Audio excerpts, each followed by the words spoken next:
Welcome to Blind Reads, where we read stories that we have not previously read or, in some cases, heard of, in an attempt to widen our literary bubble.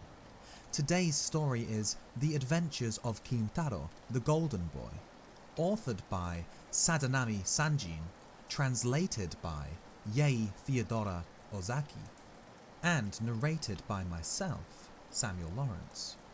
In this story, we follow a young boy and his animal companions as they wrestle in the woods. Enjoy.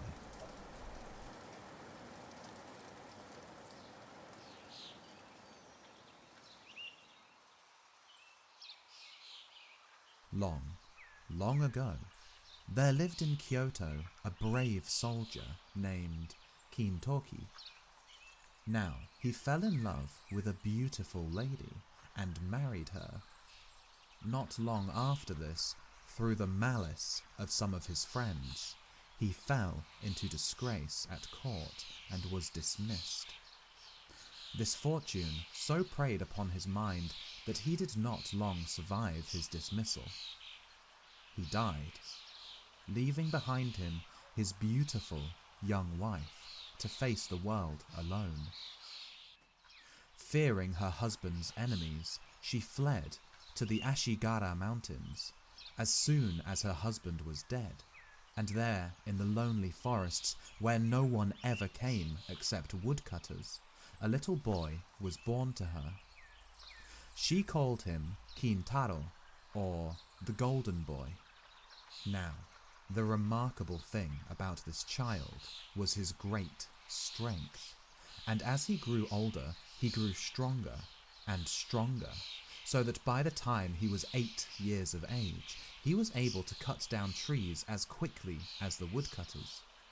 Then, his mother gave him a large axe, and he used to go out in the forest and help the woodcutters, who called him Wonder Child, and his mother the Old Nurse of the Mountain, for they did not know her high rank.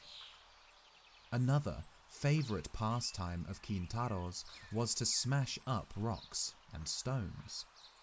You can imagine how strong he was. Quite unlike other boys, Kintaro grew up all alone in the mountain wilds, and as he had no companions, he made friends with all the animals and learned to understand them and to speak their strange talk. By degrees, they all grew quite tame and looked upon Kintaro as their master, and he used them as his servants and messengers. But his special retainers were the bear, the deer, the monkey, and the hare. The bear often brought her cubs for Kintaro to romp with, and when she came to take them home, Kintaro would get on her back and have a ride to her cave. He was very fond of the deer too, and would often put his arms round the creature's neck to show that its long horns did not frighten him. Great was the fun they all had together. One day, as usual, Kintaro went up into the mountains, followed by the bear, the deer, the monkey, and the hare. After walking for some time uphill and down dale and over rough roads, they suddenly came out upon a wide and grassy plain covered with pretty wild flowers. Here, indeed, was a nice place where they could all have a good romp together. The deer rubbed his horns against a tree for pleasure. The monkey scratched his back. The hare smoothed his long ears, and the bear gave a grunt of satisfaction. Kintaro said, "Here is a place for a good game. What do you all say to a wrestling match?" The bear, being the biggest and the oldest, answered for the others. "This will be great fun," said she. "I am the strongest animal, so I will make the platform for the wrestlers." And she set to work, with a will to dig up the earth and to pat it into shape. All right, said Kintaro. I will look on while you all wrestle with each other. I shall give a prize to the one who wins in each round. What fun! We shall all try to get the prize, said the bear. The deer, the monkey, and the hare set to work to help the bear raise the platform on which they were all to wrestle. When this was finished, Kintaro cried out, Now, begin! The monkey and the hare shall open the sports, and the deer shall be umpire. Now, Mr. Deer, you are to be umpire. answered the deer. I will be umpire. Now, Mr. Monkey and Mr. Hare, if you are both ready, please walk out and take your places on the platform. Then the monkey and the hare both hopped out, quickly and nimbly, to the wrestling platform. The deer, as umpire, stood between the two and called out, Redback, redback. This to the monkey, who has a red back in Japan. Are you ready? Then he turned to the hare. Long ears, long ears. Are you ready? Both the little wrestlers faced each other while the deer raised a leaf on high as signal. When he dropped the leaf, the monkey and the hare rushed upon each other, crying, Yoisho, yoisho! While the monkey and the hare wrestled, the deer called out encouragingly or shouted warnings to each of them as the hare or the monkey pushed each other near the edge of the platform and were in danger of falling over. Redback, redback, stand your ground, called out the deer. Long ears, be strong, be strong! Don't let the monkey beat you, grunted the bear. So, the monkey and the hare, encouraged by their friends, tried their very hardest to beat each other. The hare at last gained on the monkey. The monkey seemed to trip up, and the hare, giving him a good push, sent him flying off the platform with a bound. The poor monkey sat up, rubbing his back, and his face was very long as he screamed angrily. Ow, ow! How my back hurts! My back hurts me! Seeing the monkey in this plight on the ground, the deer, holding his leaf on high, said, This round is finished. The hare has won. Kintaro then opened his luncheon box and, taking out a rice dumpling, gave it to the hare, saying, Here is your prize, and you have earned it well. Now, the monkey got up, looking very cross, and as they say in Japan, his stomach stood up, for he felt that he had not been fairly beaten. So he said to Kintaro and the others who were standing by, I have not been fairly beaten. My foot slipped and I tumbled. Please give me another chance and let the hare wrestle with me for one more round. Then, Kintaro consenting, the hare and the monkey began to wrestle again. Now, as everyone knows, the monkey is a cunning animal by nature, and he made up his mind to get the best of the hare this time, if it were possible.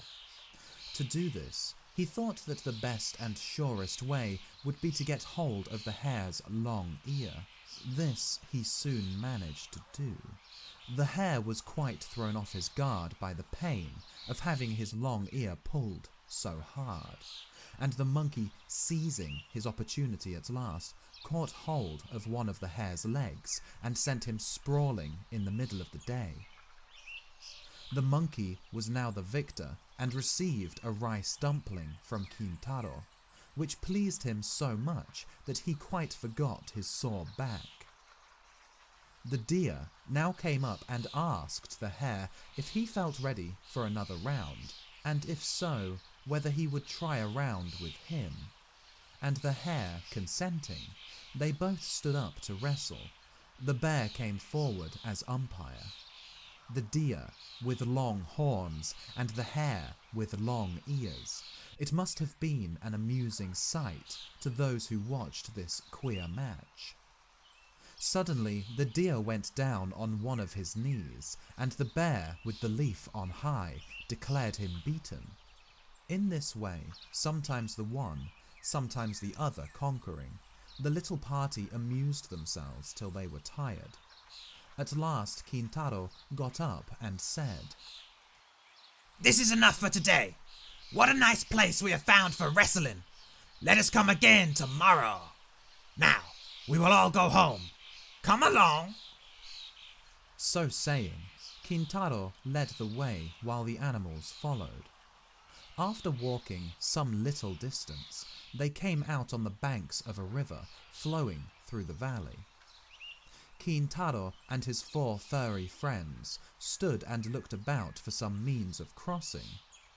Bridge there was none. The river rushed on its way. All the animals looked serious, wondering how they would cross the stream and get home that evening. Kintaro, however, said, "Wait a moment. I will make a good bridge for you all in a few minutes." The bear, the deer, the monkey and the hare looked at him to see what he would do now. Kintaro went from one tree to another that grew along the riverbank. At last, he stopped in front of a very large tree that was growing at the water's edge. He took hold of the trunk and pulled it with all his might. Once, twice, thrice. At the third pull, so great was Kintaro's strength that the roots gave way, and crash! Over fell the tree, forming an excellent bridge across the stream. "There," said Kintaro. "What do you think of my excellent bridge? It is quite safe, so follow me." And he stepped across first. The 4 animals followed. Never had they seen anyone so strong before, and they all exclaimed, "How strong he is! How strong he is!" While all this was going on by the river, a woodcutter, who happened to be standing on a rock overlooking the stream, had seen all that passed beneath him. He watched, with great surprise, Kintaro and his animal companions. He rubbed his eyes to be sure that he was not dreaming, when he saw this boy pull over a tree by the roots and throw it across the stream to form a bridge.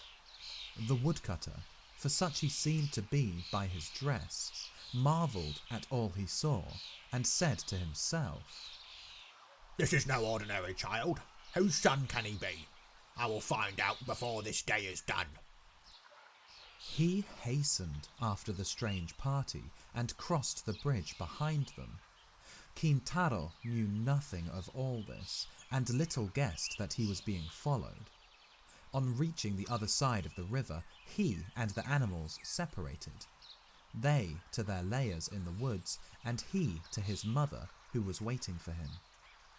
As soon as he entered the cottage, which stood like a matchbox in the heart of the pine woods, he went to greet his mother, saying, "Mother, here I am."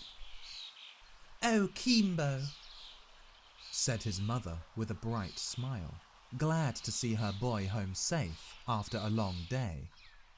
"how late you are today. I feared that something had happened to you. Where have you been all the time?" "I took my 4 friends, the bear, the deer, the monkey, and the hare, up into the hills, and there I made them try a wrestling match to see which was the strongest. We all enjoyed the sport, and are going to the same place tomorrow to have another match." "Now tell me, who is the strongest of all?" asked his mother, pretending not to know. "Oh, Mother," said Kintaro, "don't you know that I am the strongest? There was no need for me to wrestle with any of them." "But next to you, then, who is the strongest?"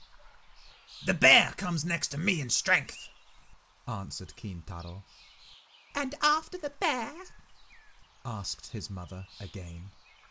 "Next to the bear It is not easy to say which is the strongest, for the deer, the monkey, and the hare all seem to be as strong as each other, said Kintaro.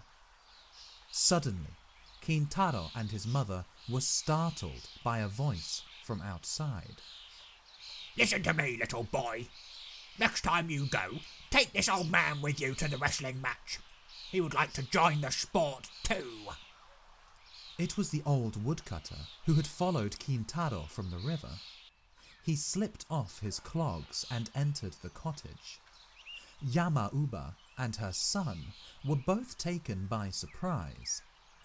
They looked at the intruder wonderingly and saw that he was someone they had never seen before. Who are you? Who are you? They both exclaimed. Then the woodcutter laughed and said, It doesn't matter who I am yet, but let us see who has the strongest arm. This boy or myself? Then Kintaro, who had lived all his life in the forest, answered the old man without any ceremony, saying, We will have to try it if you wish, but you must not be angry, whoever is beaten. Then Kintaro and the woodcutter both put out their right arms and grasped each other's hands. For a long time, Kintaro and the old man wrestled together in this way, each trying to bend the other's arm. But the old man was very strong, and the strange pair were evenly matched. At last, the old man desisted, declaring it a drawn game. You are indeed a very strong child. There are few men who can boast of the strength of my right arm, said the woodcutter. I saw you first on the banks of the river a few hours ago.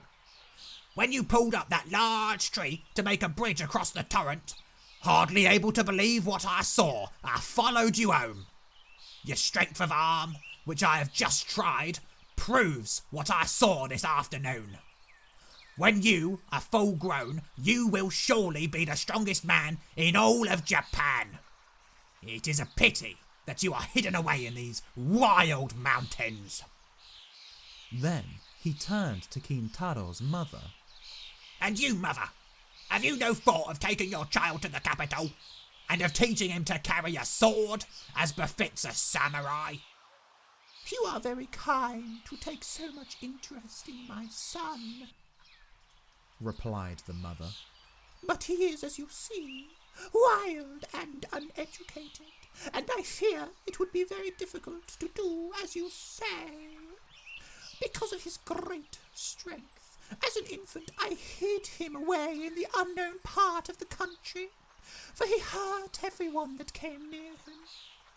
I have often wished that I could one day see my boy a knight wearing 2 swords, but as we have no influential friend to introduce us at the capital, I fear my hope will never come true.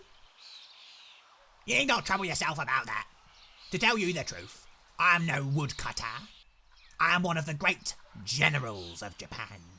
My name is Sadamitsu, and I am a vassal of the powerful Lord Minamoto no Raiko.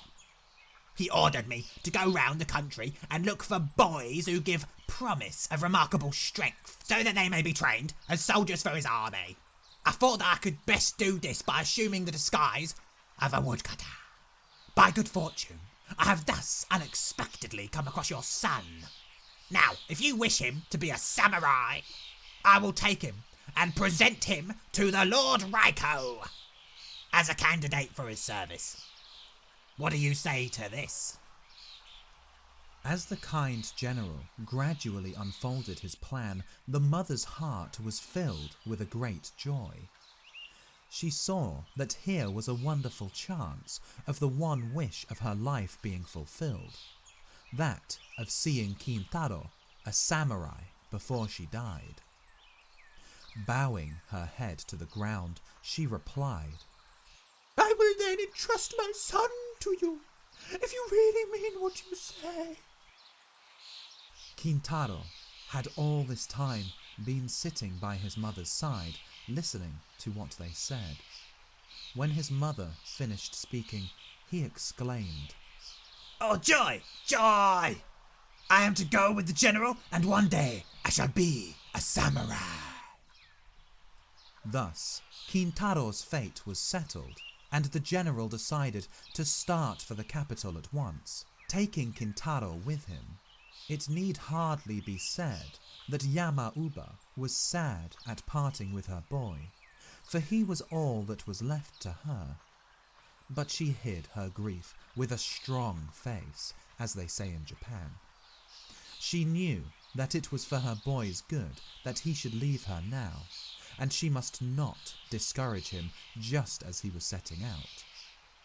Kintaro promised never to forget her, and said that as soon as he was a knight wearing 2 swords, he would build her a home and take care of her in her old age.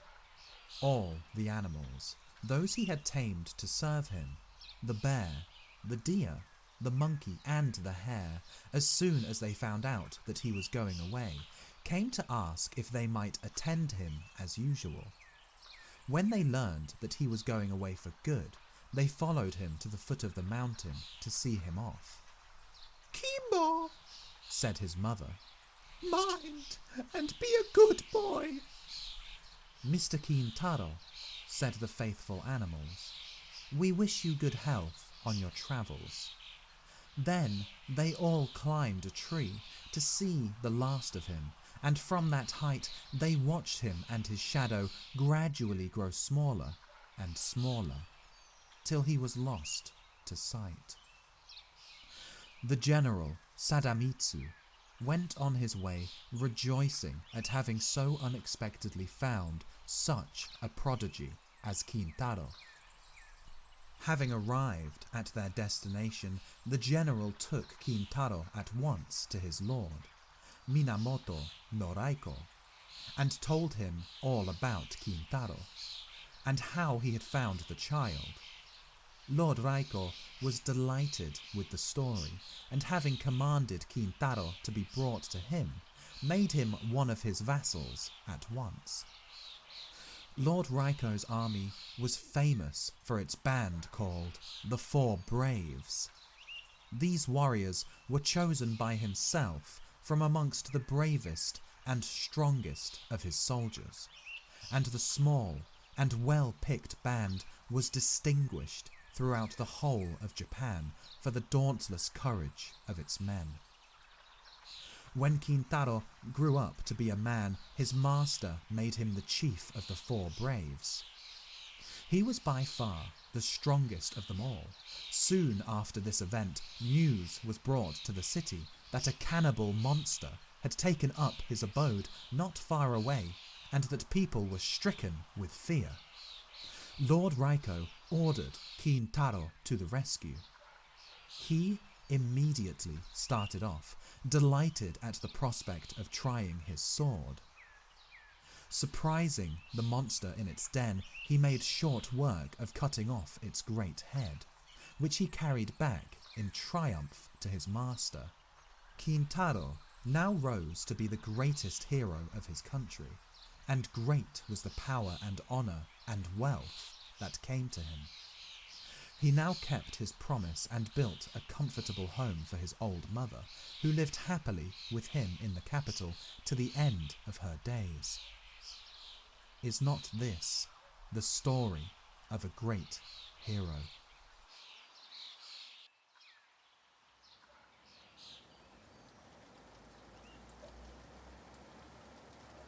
Well, there you have it.